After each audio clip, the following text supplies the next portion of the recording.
Masalah hubungan keluarga yang rumit di masa tua adalah salah satu masalah yang sangat membekas di hati banyak orang tua yang sudah lanjut usia, terutama ketika dihadapkan pada keputusan apakah akan tinggal bersama anak-anak mereka setelah pensiun atau tidak. Konflik ini, yang pada awalnya tampak sederhana, penuh dengan kompleksitas emosional dan praktis yang memengaruhi orang tua dan anak-anak. Bagi sebagian orang, berbagi rumah dengan keluarga adalah cara untuk memperkuat ikatan dan memastikan perawatan di masa tua, tetapi kenyataannya seringkali lebih rumit. Apa yang pada awalnya tampak seperti solusi yang nyaman untuk kehidupan sehari-hari dapat berubah menjadi situasi pengorbanan yang terus-menerus, di mana orang dewasa yang lebih tua mulai mempertanyakan kemandirian dan kesejahteraan mereka sendiri. Pada tahap kehidupan di mana ketenangan diharapkan untuk menang, ada kebutuhan untuk merenungkan secara mendalam apa arti sebenarnya dari kehidupan yang memuaskan. Dengan mengingat hal ini, saya mendorong Anda untuk terlibat dalam refleksi ini, memeriksa implikasi dari keputusan ini yang banyak dari kita hadapi. Seorang teman bernama Lea muncul di benak saya. Setelah kematian suaminya, ia memilih untuk tinggal bersama putra bungsunya, Carlos.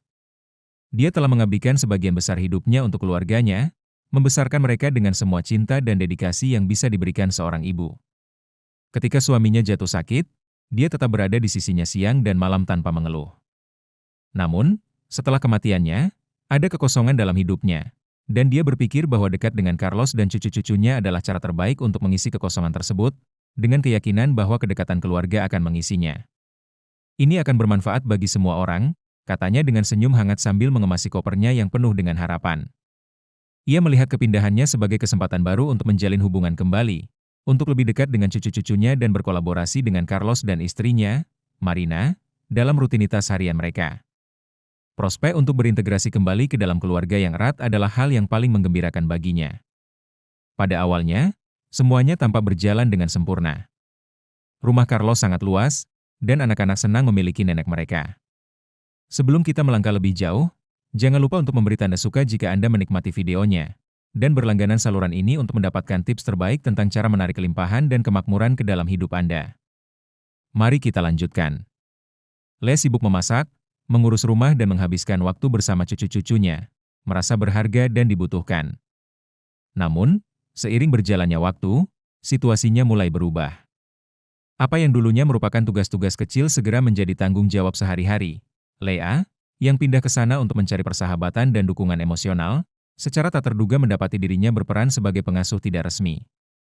Sore hari yang ia rencanakan untuk dihabiskan dengan membaca atau berjalan-jalan digantikan oleh daftar pekerjaan rumah dan tanggung jawab keluarga yang tak ada habisnya. Setiap hari ia merasakan beban tanggung jawabnya semakin berat dan semakin tidak merasakan kepuasan dari keramahan yang selama ini ia dambakan. "Ibu, bisakah kamu menjemput anak-anak dari sekolah hari ini?" Carlos sering bertanya kepadanya. Dan meskipun dia kelelahan, dia selalu menjawab dengan senyuman. Seiring berjalannya waktu, perasaan kesepian mulai meningkat di dalam dirinya.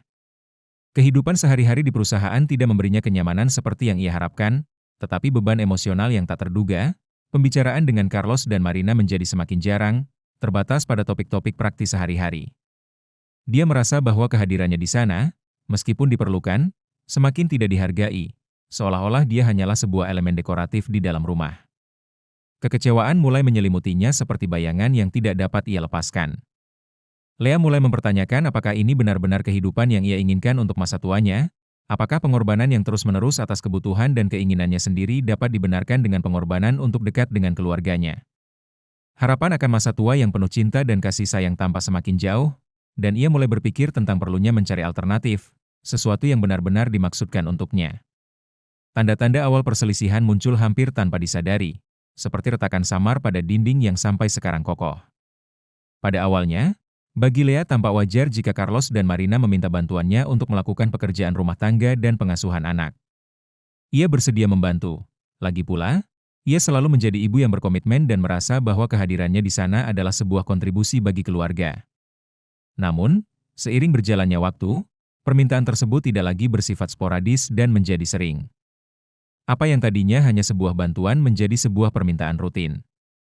Dia mulai menyadari bahwa, lambat laun, kewajibannya semakin bertambah, sementara waktu yang seharusnya dia habiskan untuk kegiatan dan istirahatnya sendiri menjadi sangat berkurang.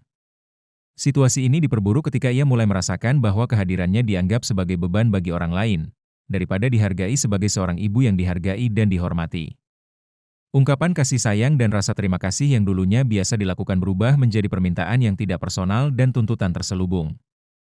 Ibu, bisakah kamu pergi ke pasar hari ini? Marina meminta Lea untuk melakukan sesuatu seolah-olah itu adalah sebuah kewajiban baginya. Seiring berjalannya waktu, Lea menjadi pengurus utama dalam rumah tangga, mengambil alih tugas-tugas yang tidak dapat atau tidak mau dilakukan oleh Carlos dan Marina.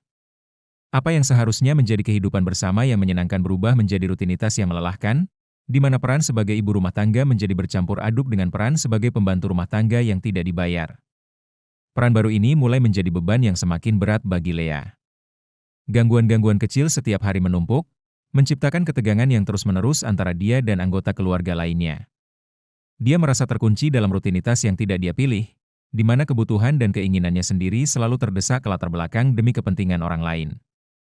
Kurangnya pengakuan atas pekerjaannya mulai mengikis antusiasme yang dia alami ketika dia pindah. Setiap tugas yang diselesaikan tanpa ucapan terima kasih, setiap permintaan yang diajukan tanpa pertimbangan, menjadi luka emosional kecil yang dibawanya secara diam-diam.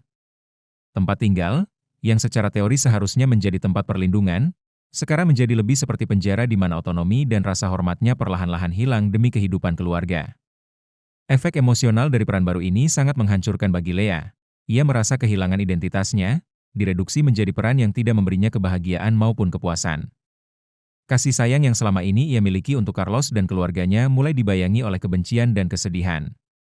Lea menyadari bahwa, alih-alih mempererat hubungan mereka, hidup bersama justru menimbulkan rintangan emosional yang, jika tidak terselesaikan, dapat menjadi tidak dapat diatasi, sehingga perselisihan kecil yang dimulai hampir tanpa disadari mulai membentuk retakan yang dalam hubungan yang sampai saat itu tampaknya tidak dapat dihancurkan. Suatu hari, Lea mulai merasakan bahwa sebuah perubahan diperlukan. Malam-malamnya, yang biasanya tenang, berubah menjadi meditasi berjam-jam. Sambil berbaring di tempat tidur, ia mengulas kembali masa-masa dalam hidupnya saat ia merasa paling bahagia, saat ia menikmati kebebasan penuh untuk mengambil keputusan. Perlahan-lahan, apa yang tadinya hanya berupa ketidaknyamanan ringan berubah menjadi kesedihan yang mendalam. Ia bertanya-tanya apakah dengan tinggal bersama Carlos, tanpa disadari ia telah menyerahkan sesuatu yang jauh lebih berharga, yaitu otonominya, identitasnya, dan yang terpenting, kebahagiaannya sendiri. Kesan bahwa ia menjalani kehidupan orang lain dan bukan kehidupannya sendiri mulai membanjiri dirinya. Pikiran-pikiran ini disertai dengan rasa kekurangan yang semakin besar. Lea mulai mempertanyakan apakah ini benar-benar kehidupan yang dia inginkan untuk dirinya sendiri. Ia menyadari bahwa ia telah menjauh dari hal-hal kecil yang biasanya membuatnya bahagia, seperti berjalan-jalan sendirian di taman, membaca buku-buku favoritnya, atau sekadar menikmati kebebasan untuk menentukan apa yang akan dilakukan dengan hari-harinya. Peran yang ia jalani di rumah Carlos semakin menjauhkannya dari dirinya sendiri dan ia mulai menyadari bahwa tinggal di sana tidak ada manfaatnya bagi siapapun, baik untuk dirinya maupun orang-orang yang ia cintai.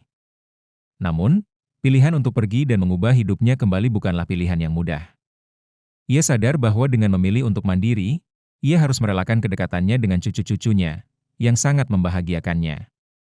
Namun, ia juga memahami bahwa untuk menjadi ibu dan nenek yang dibutuhkan keluarganya, ia harus selaras dengan dirinya sendiri, dan yang terpenting adalah mendapatkan kembali kemandirian dan kemampuan untuk hidup dengan caranya sendiri.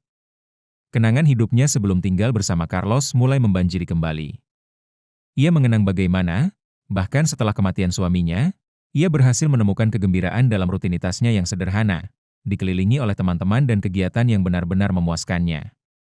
Konsep untuk kembali ke kampung halamannya, di mana ia berasal dan di mana ia tahu bahwa ia dapat menjadi dirinya sendiri, mulai mengkristal di benaknya. Akhirnya menyadari bahwa kebahagiaannya tidak bergantung pada kedekatannya dengan keluarga dengan segala cara, tetapi pada menemukan dan menjaga keseimbangan antara mencintai anak-anaknya dan merawat dirinya sendiri. Lea sampai pada sebuah keputusan bahwa untuk mempertahankan martabatnya, keseimbangan emosionalnya dan kesejahteraannya, dia harus membuat keputusan yang berani. Dia menyadari bahwa tidak akan mudah untuk memberitahu Carlos dan keluarganya, tetapi dia juga memahami bahwa itu adalah satu-satunya cara untuk mendapatkan kembali kendali atas hidupnya. Dia tidak ingin lagi hanya menjadi sosok yang tidak hadir di rumah putranya, dia ingin mengambil kendali atas masa depannya sendiri. Meskipun itu berarti menghadapi ketidakpastian lagi, dan dengan pemikiran tersebut, ia mulai mengatur langkah selanjutnya dalam perjalanannya. Mengetahui bahwa kebahagiaan sejati hanya dapat dicapai jika ia berani memilih yang terbaik untuk dirinya sendiri, ia bertekad untuk mendapatkan kembali kendali atas keberadaannya. Suatu hari ia mengumpulkan semua keberanian yang ia miliki untuk memberitahu keluarganya tentang keputusannya. Pagi itu, dengan kopi yang masih panas di atas meja, dia memanggil Carlos dan Marina untuk berbicara. Jantungnya berdebar-debar, tetapi kata-katanya keluar dengan ketenangan yang tak terduga. Saya telah melakukan banyak pemikiran akhir-akhir ini, ia memulai, sambil menatap mata Carlos. Saya pikir sudah waktunya untuk menempuh jalan saya sendiri. Saya merasa perlu kembali ke rumah saya, ke kehidupan saya, di mana saya bisa mendapatkan kembali ketenangan pikiran dan otonomi yang telah saya tinggalkan. Keheningan yang terjadi kemudian seakan tak berkesudahan. Carlos dan Marina saling memandang dengan penuh keheranan dan keprihatinan. Tapi ibu, apakah kamu benar-benar yakin? Anak-anak akan sangat merindukanmu, Carlos berkomentar, mencoba memproses apa yang baru saja dia dengar. Lea menarik napas dalam-dalam, menyadari kerumitan dari percakapan itu, tetapi juga bahwa dia mengambil langkah yang diperlukan untuk ketenangan pikirannya sendiri. Saya sangat menyayangi cucu-cucu saya, Carlos, dan saya akan selalu ada di sini ketika mereka membutuhkan saya. Tetapi saya juga memiliki kebutuhan saya sendiri. Saya perlu menemukan diri saya lagi dan melakukan apa yang benar-benar membuat saya bahagia. Jika saya tidak melakukannya sekarang, saya khawatir saya akan kehilangan diri saya selamanya. Marina, yang sedari tadi hanya terdiam, mengangguk pelan, memahami maksud dari perkataan Lea. Kami akan sangat merindukanmu, tapi kami ingin kamu menemukan kebahagiaanmu, dan jika itu berarti pulang ke rumah, maka itulah yang harus kamu lakukan.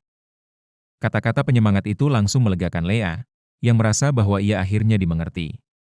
Hari di mana ia kembali ke kampung halamannya dipenuhi dengan perasaan campur aduk. Saat dia mengumpulkan barang-barangnya dan bersiap untuk pergi, kombinasi antara kesedihan dan kegembiraan menyelimutinya. Meninggalkan rumah Carlos memang menyakitkan, tetapi pada saat yang sama, prospek untuk kembali ke rumahnya sendiri, di mana ia dapat hidup dengan caranya sendiri, membuatnya bersemangat. Ketika ia sampai di tempat tujuan, beban di pundaknya seakan lenyap. Ketika ia membuka pintu rumah lamanya, keheningan yang hangat menyelimuti dirinya, berbeda dengan yang ia rasakan di rumah anaknya. Inilah tempatnya, tempat perlindungannya, dan rasa kebebasan yang merasukinya hampir tak terlukiskan. Pada hari-hari berikutnya, ia mulai menemukan kembali kehidupan yang telah ia tinggalkan. Ia kembali berjalan-jalan di pagi hari, bertemu dengan teman-teman lama, dan bahkan mulai menjelajahi hobi baru yang selalu ingin ia coba, tetapi tidak pernah memiliki waktu atau keberanian. Setiap langkah kecil menuju kemandirian memperkuat keyakinannya bahwa ia telah membuat keputusan yang tepat. Ia merasa lebih hidup, lebih selaras dengan dirinya sendiri dibandingkan dengan yang pernah ia rasakan selama ini. Ia sadar bahwa fase baru ini tidak akan berjalan tanpa kesulitan, namun kini ia merasa siap untuk menghadapinya dengan kepercayaan diri seorang yang telah mengambil keputusan sendiri. Kebebasan, yang dulunya tampak seperti kerinduan yang jauh, sekarang menjadi bagian dari kesehariannya, dan ia bertekad untuk memanfaatkan setiap momen dari pembaruan pribadinya. Menjaga keseimbangan dalam hubungan keluarga adalah seni yang halus, terutama bagi orang tua yang sudah lanjut usia yang tinggal bersama anak-anak mereka yang sudah dewasa. Pengalaman Lea dengan jelas menunjukkan bagaimana kedekatan yang berlebihan dapat menyebabkan jarak emosional dan menciptakan ketegangan yang tidak ada sebelumnya. Ketika memutuskan untuk kembali ke rumahnya sendiri, ia tidak hanya berusaha untuk mendapatkan kembali otonominya, tetapi juga memahami perlunya menjaga lingkungan yang seimbang dengan orang-orang yang dicintainya. Pemisahan fisik, alih-alih menjadi indikator perpisahan, dapat menjadi alat untuk mempertahankan dan bahkan memperkuat ikatan keluarga. Dengan tinggal di ruang individu, kunjungan menjadi kesempatan untuk menjalin hubungan yang tulus, tanpa ketegangan sehari-hari yang sering muncul dari hidup bersama secara terus-menerus. Menemukan keseimbangan antara kedekatan dan jarak memungkinkan setiap anggota keluarga untuk mengalami kehidupan yang utuh dan tulus.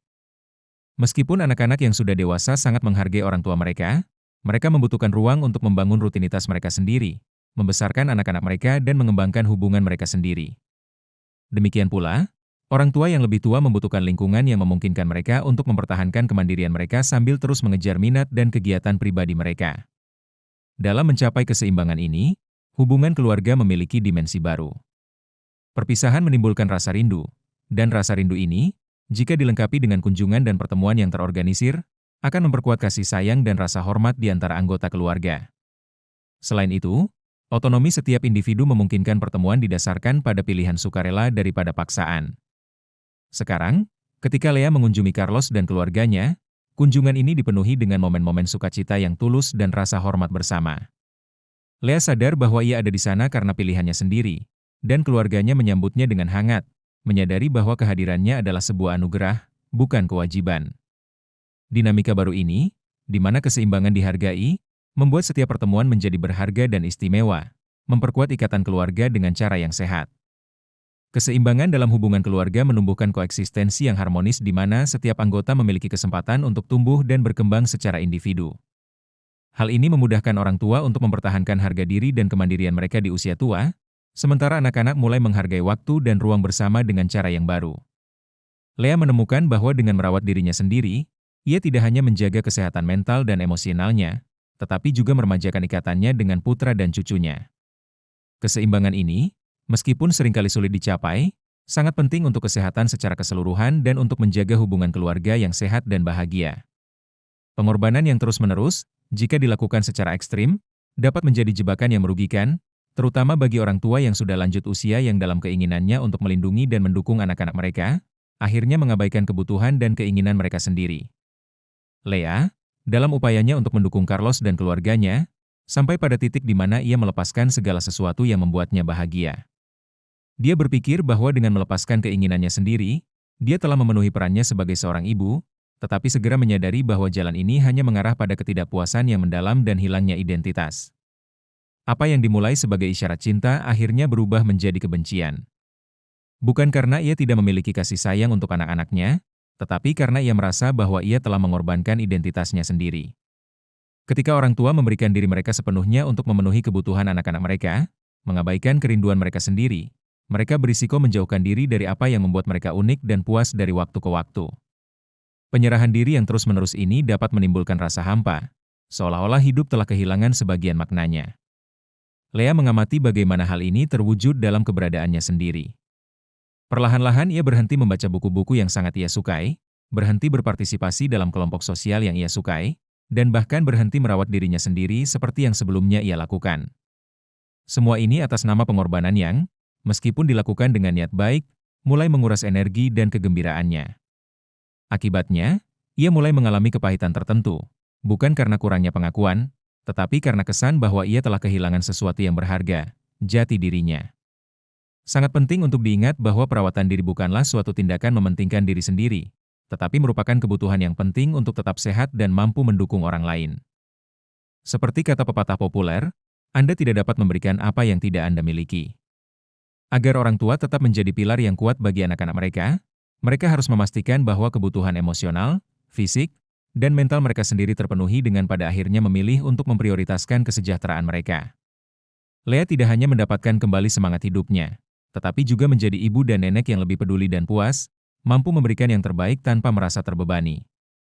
Kisah Lea adalah pengingat yang kuat bahwa menyeimbangkan kepedulian terhadap orang lain dengan perawatan diri sendiri sangat penting untuk kesehatan emosional yang optimal dan hubungan keluarga yang sehat.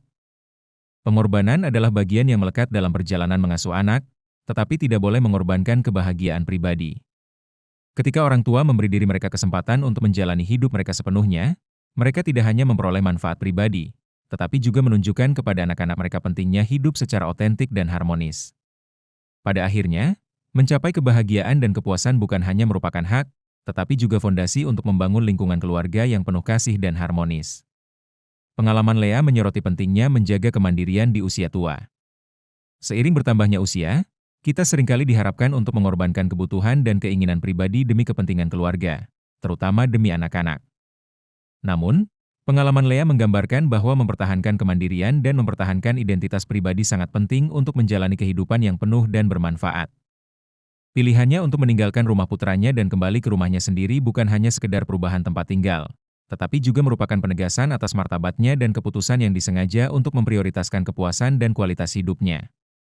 Otonomi di usia lanjut bukan berarti menjauhkan diri atau meninggalkan ikatan keluarga, tetapi tentang menemukan keseimbangan yang tepat di mana orang tua dan anak-anak dapat menikmati hidup mereka sepenuhnya, tanpa stres atau beban yang berlebihan. Lea menemukan bahwa dengan memprioritaskan perawatan dirinya sendiri, ia telah menjadi ibu dan nenek yang lebih penuh perhatian dan puas, dapat sepenuhnya menikmati waktunya bersama keluarga tanpa tekanan emosional untuk menyerah pada dirinya sendiri.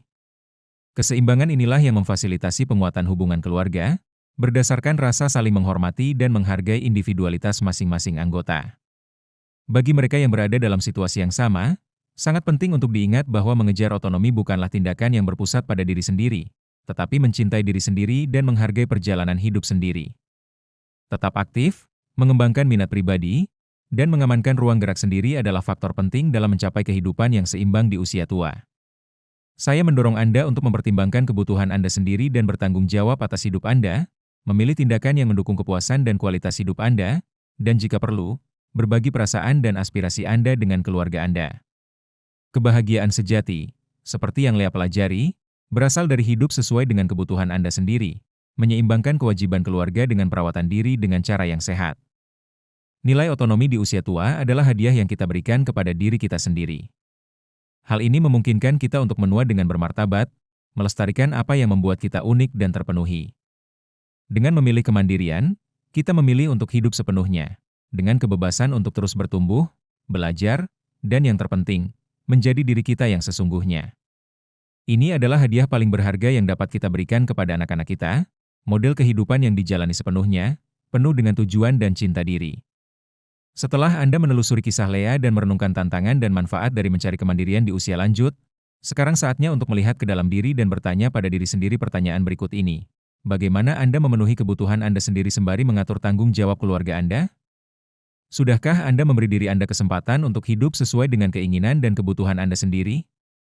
Keputusan Lea adalah sebuah tindakan yang berani untuk mendapatkan kembali kebahagiaan dan kesejahteraannya. Perubahan apa yang dapat Anda lakukan dalam hidup Anda untuk membuat perjalanan Anda menjadi penuh dan bermanfaat juga? Saya mendorong Anda untuk memikirkan pengalaman Anda sendiri dan mengevaluasi pilihan-pilihan yang telah Anda buat sejauh ini. Mungkin inilah saatnya untuk berdialog dengan anak-anak Anda, berbagi emosi dan menyesuaikan batasan-batasan Anda untuk membina hubungan yang lebih sehat dan harmonis. Ingatlah bahwa kesehatan Anda tidak hanya relevan untuk Anda, tetapi juga berfungsi sebagai panutan dan inspirasi bagi orang-orang di sekitar Anda. Jika cerita ini berdampak pada Anda, bagikan video ini dengan teman dan keluarga yang mungkin menganggap informasi ini bermanfaat. Kita dapat memulai percakapan mendalam tentang pentingnya otonomi dan mengejar kehidupan yang seimbang di masa tua. Seperti yang dikatakan Karo Jung, hidup yang tidak dijalani adalah penyakit jiwa. Mari kita hidup dengan tujuan, keberanian, dan pengetahuan bahwa memenuhi kebutuhan kita sendiri adalah hal yang mendasar untuk dapat merawat orang-orang yang kita cintai. Sebarkan dan bantu sebarkan konsep bahwa kebahagiaan sejati dimulai dengan menghargai perjalanan hidup kita sendiri.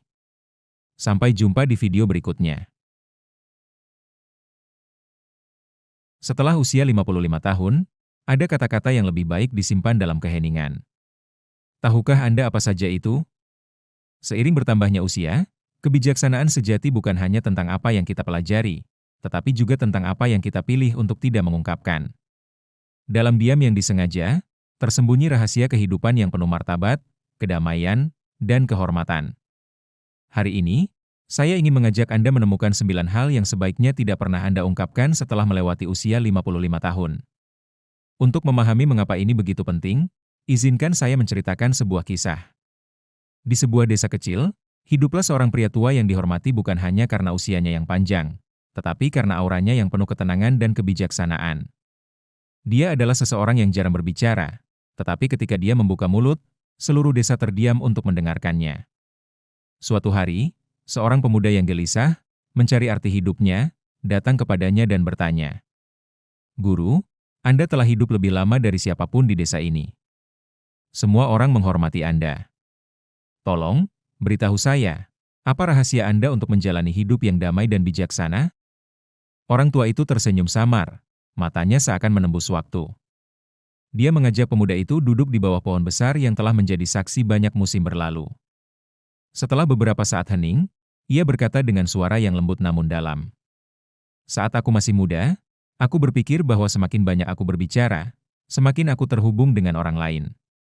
Aku membagikan kegembiraanku, kesedihanku, bahkan rahasia yang bukan milikku. Aku mengira keterbukaan adalah tanda kedekatan. Tetapi waktu mengajarkanku sesuatu yang berbeda. Semakin banyak aku berbicara, semakin aku menjadi rentan." Apa yang dia maksud?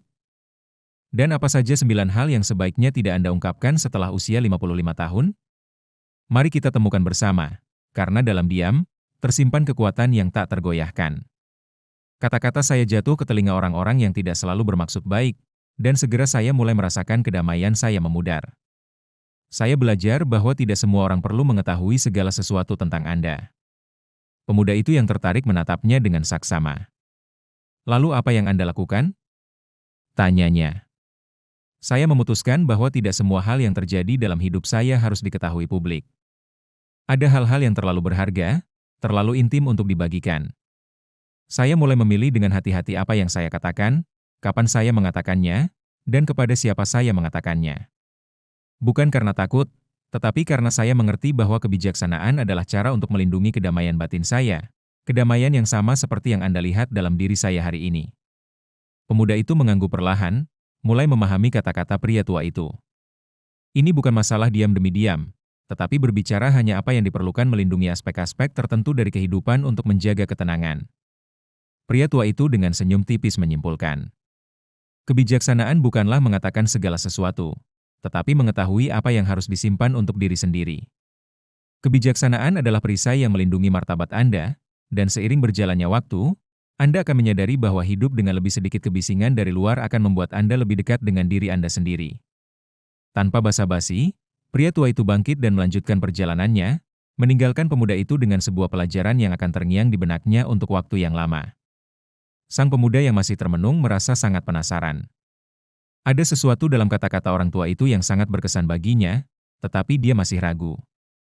Guru, ia tanyanya dengan tulus, saya mengerti bahwa tidak semua hal harus dikatakan, tetapi hal-hal seperti apa yang harus dirahasiakan? Bagaimana seseorang tahu apa yang harus dibagikan dan apa yang harus disimpan untuk diri sendiri? Pria tua itu dengan senyum tenang yang sepertinya menyembunyikan pengalaman bertahun-tahun memandang pemuda itu dan mengangguk. Ah, itu pertanyaan yang bijaksana. Ada beberapa aspek dalam hidup kita yang, jika terlalu banyak dibagikan, dapat menyebabkan lebih banyak kerugian daripada kebaikan. Dan saya tidak hanya berbicara tentang bagaimana orang lain memandang kita, tetapi juga kedamaian batin kita sendiri. Pemuda itu menatapnya dengan penuh semangat menunggu jawabannya. Pria tua itu melanjutkan. Seiring bertambahnya usia, kita mulai menyadari bahwa beberapa hal yang dulu kita anggap penting untuk dikatakan tidak lagi penting untuk dikatakan. Seiring berjalannya waktu, kita menyadari bahwa melindungi otonomi diri sendiri sangatlah penting. Dengan menceritakan segala sesuatu kepada orang lain, tanpa disadari kita telah memberikan potongan-potongan diri kita sendiri yang mungkin seharusnya tetap berada di dalam diri kita sendiri. Pria tua itu berhenti, membiarkan angin mengisi keheningan di antara mereka. Ada beberapa hal, teman mudaku, yang tidak perlu lagi kamu ceritakan bukan karena hal itu buruk atau memalukan, tetapi karena di dalam kebisuan itu terdapat kekuatanmu kendali atas hidupmu. Kebijaksanaan sejati tidak terletak pada apa yang kita katakan, tetapi pada apa yang kita pilih untuk tidak katakan. Orang lupa bahwa diam juga merupakan sebuah respon. Pemuda itu terkejut. Untuk pertama kalinya, ia memahami bahwa ini bukan hanya tentang menyimpan rahasia, tetapi tentang menjaga aspek-aspek tertentu dalam hidupnya sebagai benteng pribadi yang tidak tergoyahkan oleh pendapat atau interpretasi orang lain. Jadi, apa yang tidak saya bagikan akan memperkuat saya, gumamnya dalam hati. Pria tua itu berdiri, mengakhiri percakapan. Dan ketika Anda mencapai usia saya, Anda akan mengerti dengan lebih jelas. Sekarang setelah kita melihat pelajaran berharga dari pria tua ini, saya ingin mengajak Anda untuk merenungkan kehidupan Anda sendiri. Apakah ada hal-hal yang telah Anda bagikan yang mungkin harus Anda simpan sendiri?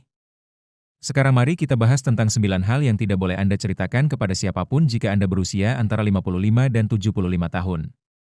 Dan percayalah, setiap hal itu penting untuk kehidupan yang lebih damai dan bermartabat. Jika Anda menghargai kebijaksanaan, saya ingin sekali mendengar pendapat Anda. Tinggalkan komentar di bawah ini dengan mengatakan, kebijaksanaan saya diam. Dan, tentu saja, jangan lupa untuk menyukai video ini dan berlangganan untuk mendapatkan lebih banyak lagi tips yang berharga untuk membantu Anda hidup dengan ketenangan dan kekuatan batin yang lebih besar. 1. Uang-uang adalah hal yang pertama. Dalam situasi apapun, bukalah ide yang baik untuk berbagi rincian spesifik tentang situasi keuangan Anda. Seiring bertambahnya usia, memiliki stabilitas keuangan dapat menjadi sumber ketenangan pikiran. Namun, di saat yang sama, hal ini juga merupakan area yang rentan. Terlalu banyak membicarakan aset, pendapatan, atau tabungan Anda dapat membuat orang lain memiliki ekspektasi yang tidak realistis atau, lebih buruk lagi, mencoba memanfaatkan kemurahan hati atau niat baik Anda. 2. Pikirkanlah dengan menyebutkan keuangan Anda, bahkan tanpa niat buruk sekalipun, Anda dapat menarik perhatian yang tidak diinginkan. Keluarga, teman, atau kenalan mungkin mulai melihat Anda sebagai seseorang yang memiliki dan yang dapat mereka manfaatkan. Terkadang, hal ini bahkan tidak disadari. Sederhananya, orang mengubah persepsi mereka tentang Anda ketika mereka tahu terlalu banyak tentang uang Anda. Untuk lebih memahami beberapa masalah, saya juga membahas tentang apa yang dikatakan oleh para filsuf Stoa. Pelajaran Stoa di sini sangat jelas. Kekayaan hanyalah sebuah alat, bukan sesuatu yang mendefinisikan siapa diri Anda. Kaum Stoa, seperti Seneca, mengingatkan kita bahwa nilai sejati bukanlah pada apa yang Anda miliki, tapi pada bagaimana Anda mengelola harta tersebut. Merahasiakan keuangan Anda tidak hanya melindungi Anda dari ekspektasi orang lain, tetapi juga menjaga ketenangan batin Anda. Dengan merahasiakan bagian hidup Anda ini, Anda terhindar dari penilaian yang tidak perlu dan risiko orang lain salah menafsirkan niat atau posisi Anda. 2. Usia. Sekarang mari kita bahas tentang sesuatu yang, meskipun alami, dapat menjadi masalah yang sensitif. Usia. Kita tahu bahwa berlalunya waktu tidak dapat dihindari, tetapi terus-menerus membicarakan usia Anda dapat mengubah cara orang lain melihat Anda. Seringkali, terlalu fokus pada tahun-tahun yang telah Anda jalani dapat membuat orang mulai merendahkan Anda atau melihat Anda sebagai orang yang terbatas dalam hal apa yang bisa dan tidak bisa Anda lakukan. Mungkin Anda sudah menyadarinya. Ketika Anda menyebutkan usia Anda, beberapa orang langsung melabeli Anda, memasukkan Anda ke dalam sebuah kotak. Mungkin dengan maksud baik, mereka mulai memperlakukan Anda seolah-olah Anda lebih rapuh atau kurang mampu. Atau lebih buruk lagi, Anda mungkin mulai mempercayainya sendiri. Bahaya sebenarnya dari terlalu banyak membicarakan usia adalah Anda dapat membatasi diri Anda sendiri tanpa menyadarinya. Namun, inilah kebenarannya. Usia Anda tidak mendefinisikan Anda. Yang terpenting adalah bagaimana Anda menjalani hidup Anda. Bagaimana Anda menggunakan setiap hari yang Anda miliki. Anda memiliki pengalaman, Anda memiliki kebijaksanaan, dan itulah yang seharusnya bersinar. Usia hanyalah sebuah angka.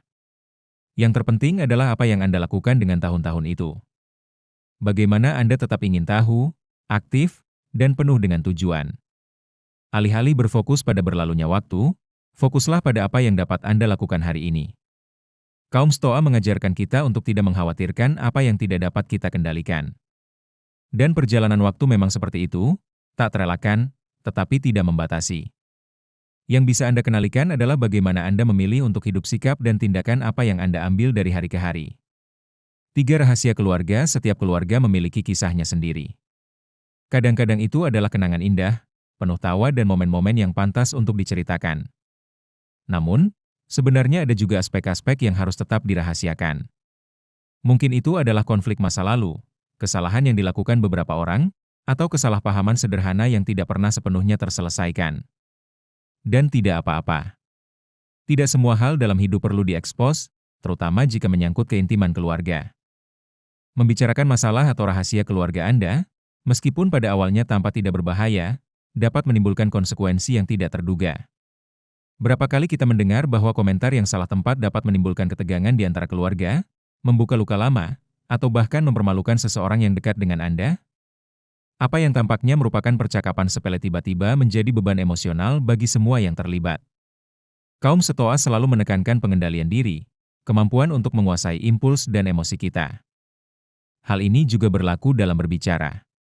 Terkadang diam adalah tanda penghormatan, tidak hanya untuk orang lain, tetapi juga untuk diri sendiri. Melindungi rahasia keluarga bukanlah tentang menyembunyikan kebenaran, melainkan tentang menghindari menyebabkan kerugian yang tidak perlu. Selain itu, dengan menjaga kerahasiaan, Anda juga melindungi unik keluarga. Ini adalah cara untuk menjaga ikatan yang membuat kita tetap terhubung, karena pada akhirnya, apa yang terjadi di dalam sebuah keluarga harus diselesaikan di dalam keluarga. Membagi masalah tertentu dengan orang luar hanya akan menambah komplikasi yang tidak diinginkan dan penilaian dari luar. Masalah kedua adalah masalah pribadi.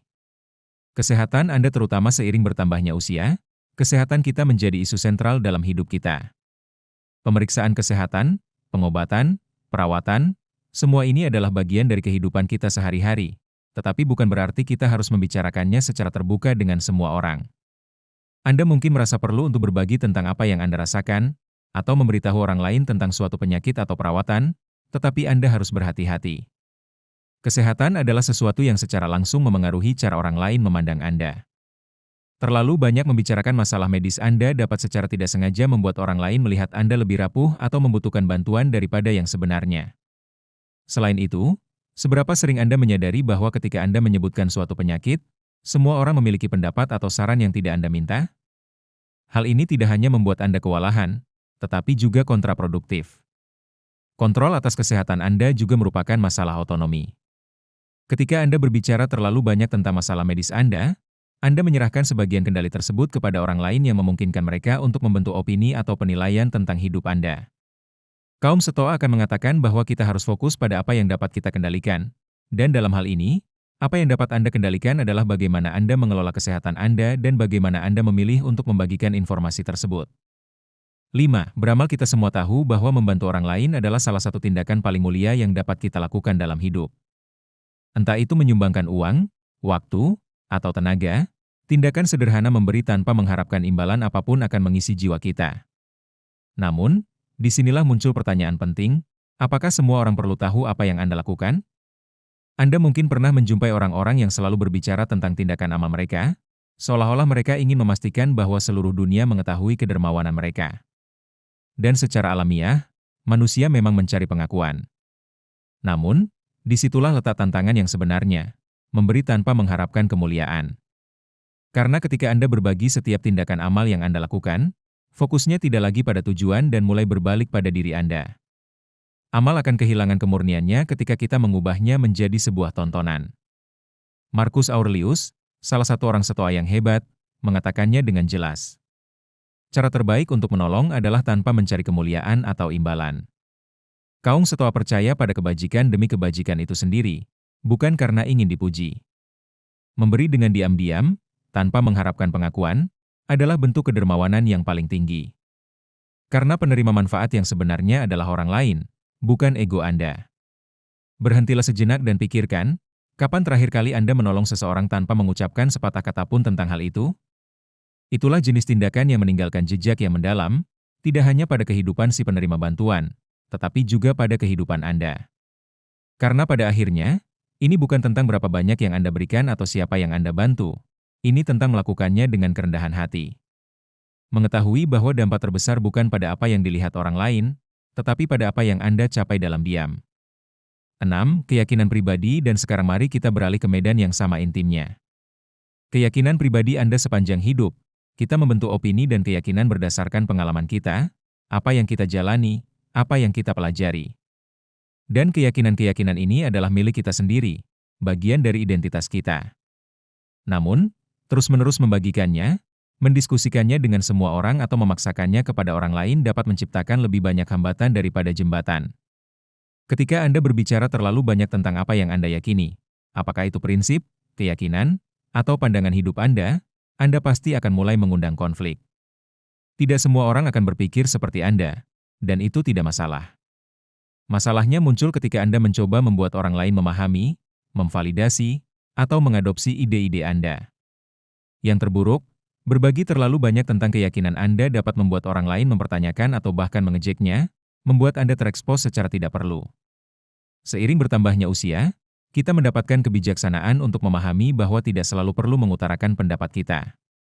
Terkadang, menyimpan keyakinan kita untuk diri kita sendiri adalah cara terbaik untuk melindungi kedamaian batin kita.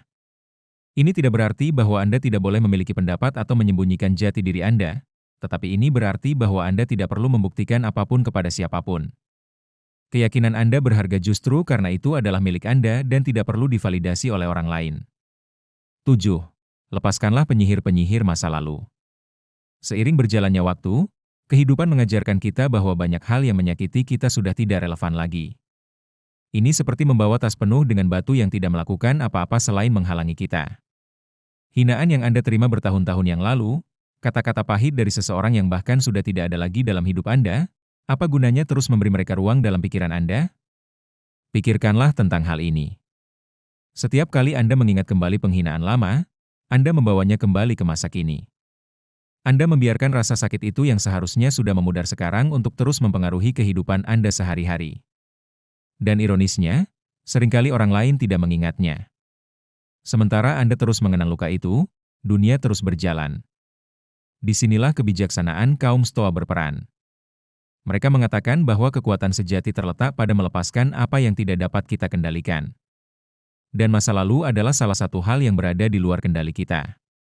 Apa yang terjadi, terjadilah. Apa yang dikatakan, ya dikatakan. Tantangan yang sebenarnya adalah membebaskan diri Anda dari rantai tak terlihat yang terus Anda bawa. Melepaskan bukan berarti melupakan. Melepaskan berarti berhenti membiarkan luka-luka itu mengendalikan Anda.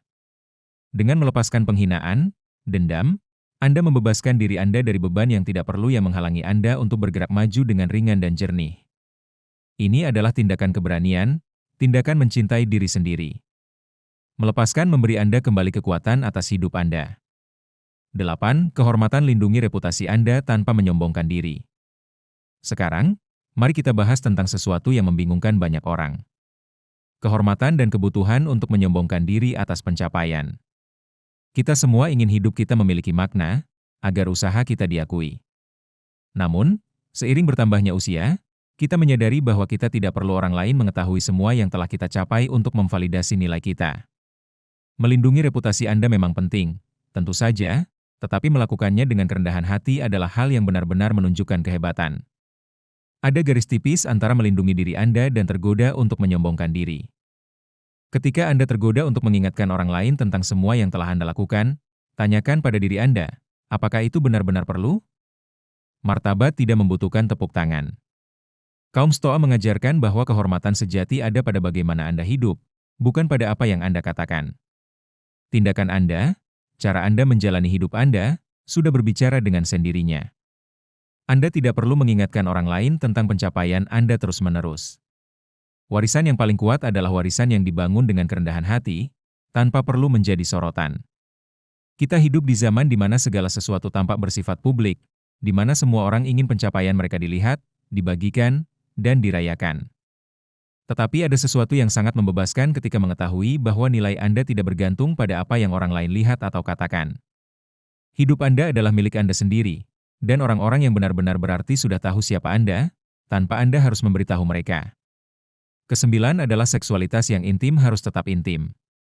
Pada usia ini, kehidupan seks Anda adalah sesuatu yang hanya milik Anda, untuk pasangan Anda jika Anda memilikinya, dan tidak untuk orang lain.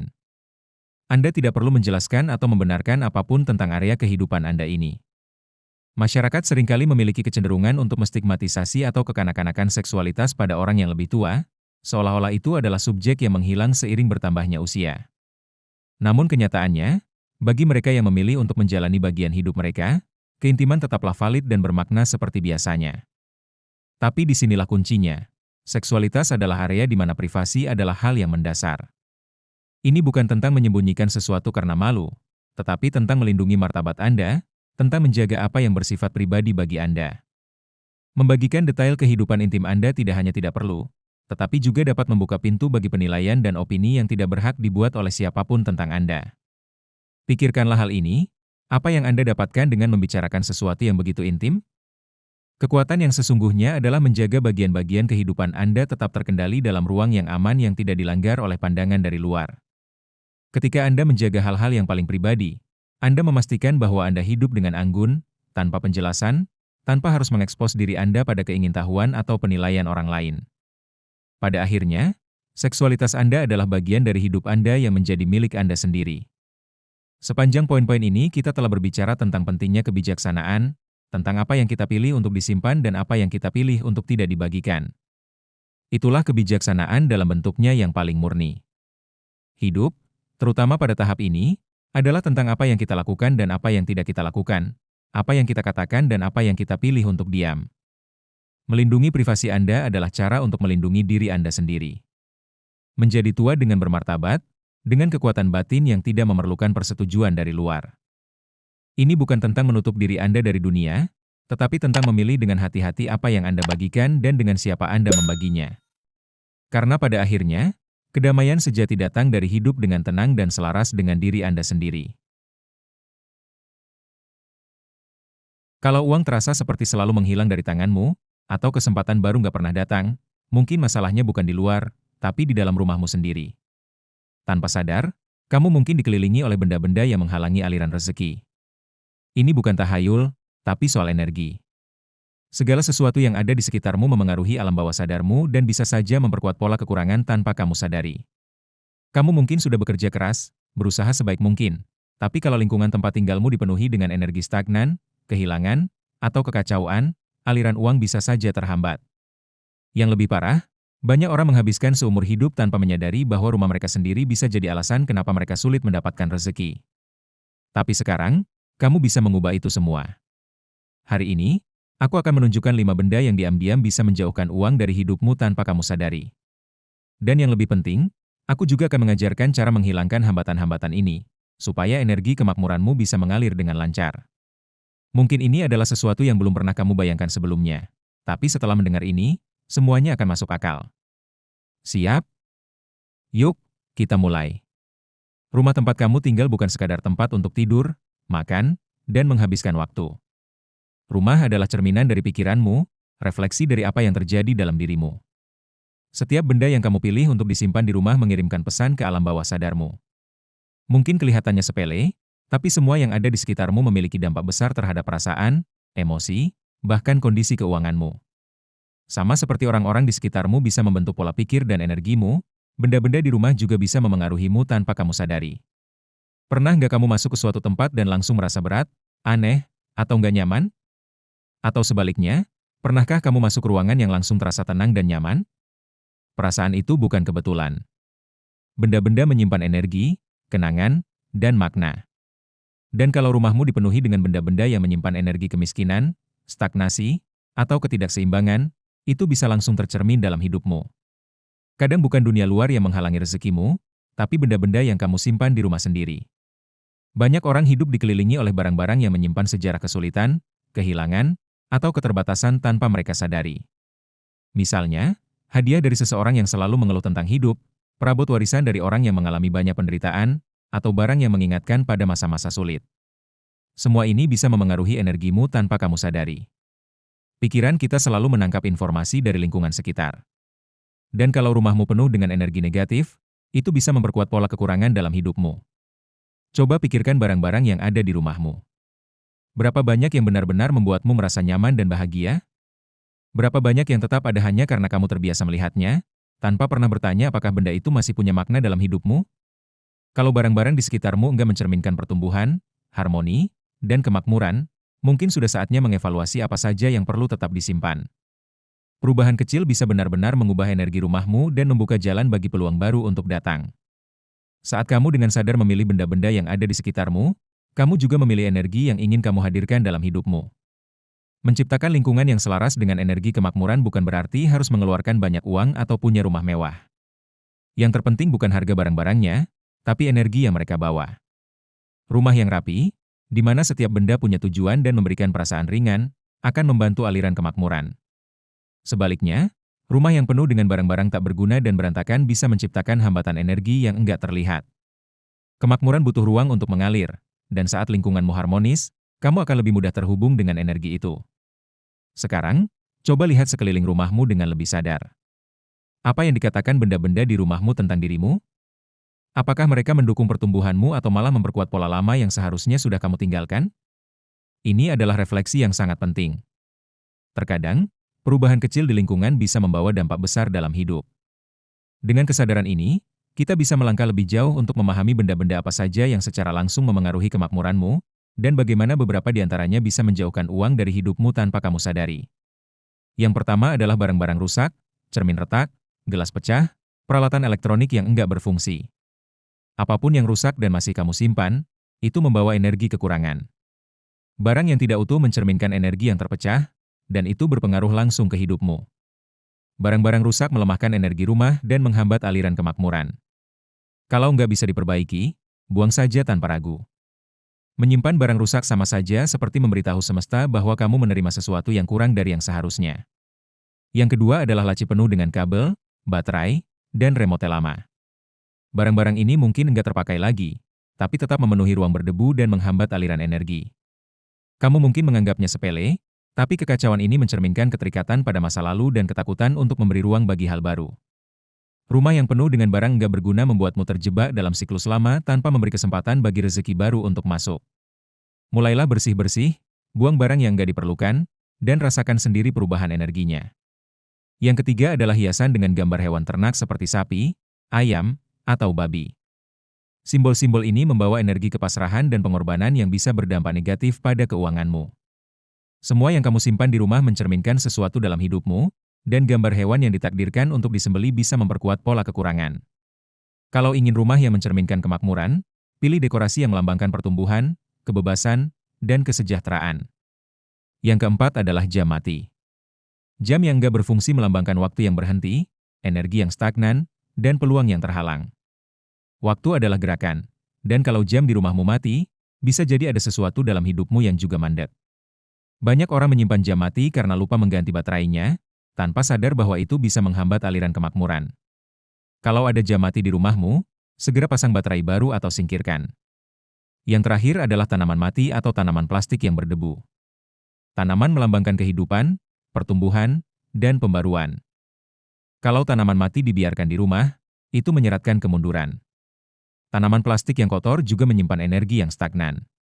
Kalau ingin rezeki lancar, rawat tanaman hidup dengan baik atau pilih yang bisa memberikan kesegaran di rumah. Barang-barang ini mungkin terlihat sepele, tapi kondisi rumahmu sangat berpengaruh pada aliran uang dalam hidupmu. Sekarang setelah tahu benda-benda yang bisa menjauhkan kemakmuran, saatnya memahami barang apa saja yang bisa menarik rezeki dan mengubah energi rumahmu. Kita bahas di bagian berikutnya. Yang pertama adalah air yang mengalir. Air mancur atau akuarium dengan ikan mas melambangkan aliran yang terus bergerak, pembaruan, dan kekayaan. Dalam Feng Shui, air adalah simbol uang, dan jika bersih serta terus mengalir, ia bisa menarik peluang dan pertumbuhan finansial.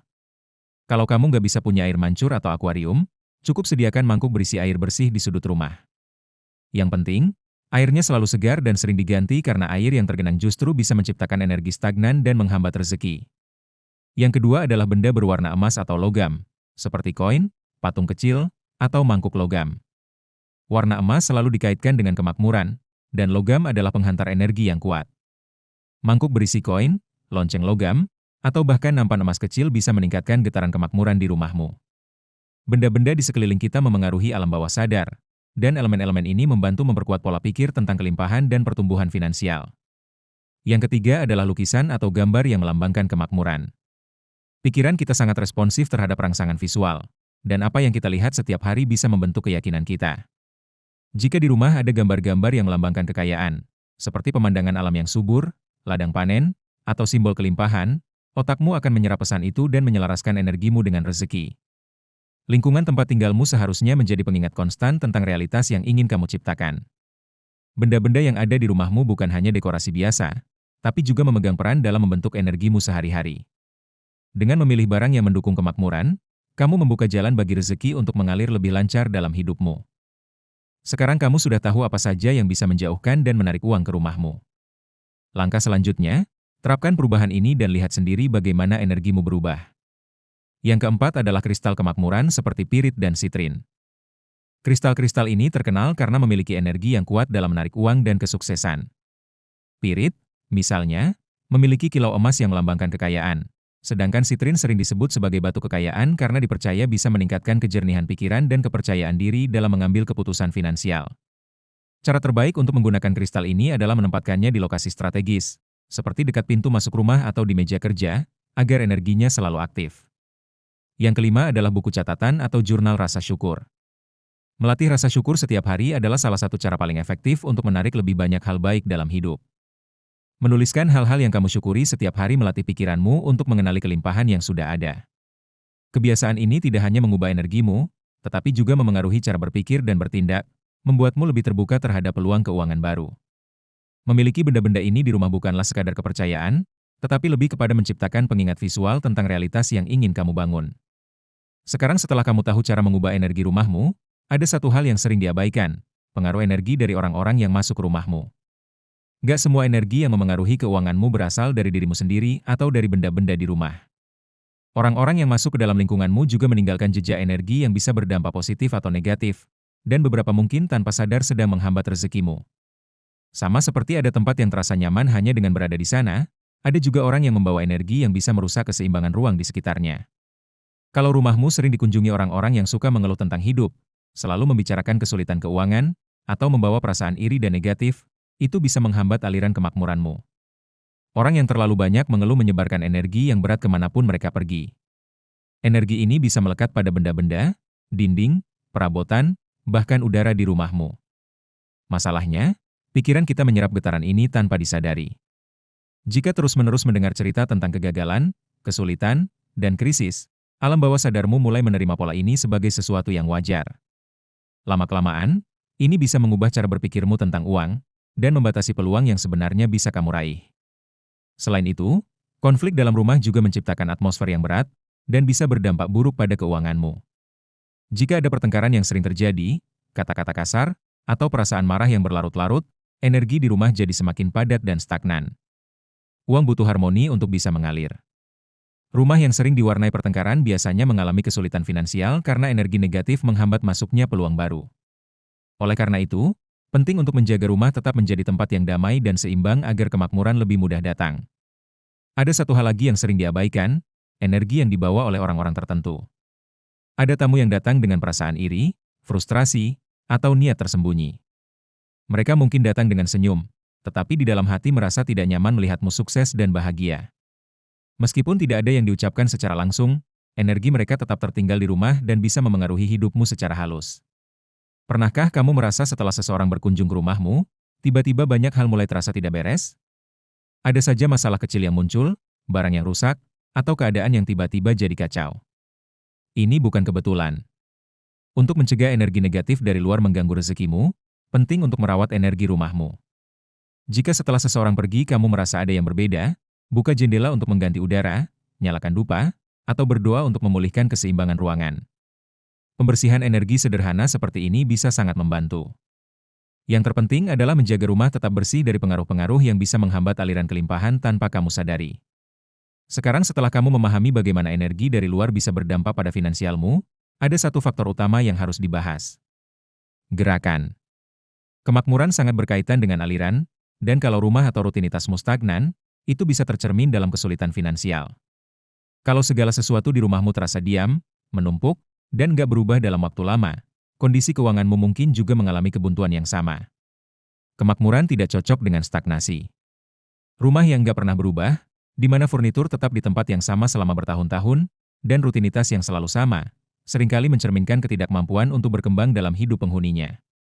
Kalau kamu ingin rezekimu mengalir lebih lancar, perhatikan seberapa banyak pergerakan yang ada di rumah dan dalam hidupmu. Lingkungan yang nggak pernah berubah menciptakan pola energi yang statis, tanpa ruang untuk hal baru. Uang butuh aliran, dan itu dimulai dari tempat tinggalmu. Bahkan perubahan kecil bisa berdampak besar. Menggeser posisi furnitur, mengganti letak barang, atau merapikan rak bisa membantu memperbarui energi ruangan.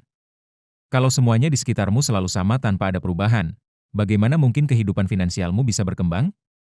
Faktor lain yang sangat penting adalah sirkulasi udara dan cahaya. Rumah yang gelap, pengap, dan selalu tertutup cenderung menumpuk energi berat yang bisa mengurangi vitalitas penghuninya.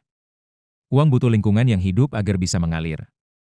Membuka jendela di pagi hari, membiarkan sinar matahari masuk, dan memberi ruang bagi udara segar untuk bergerak adalah kebiasaan sederhana yang bisa membawa perbedaan besar.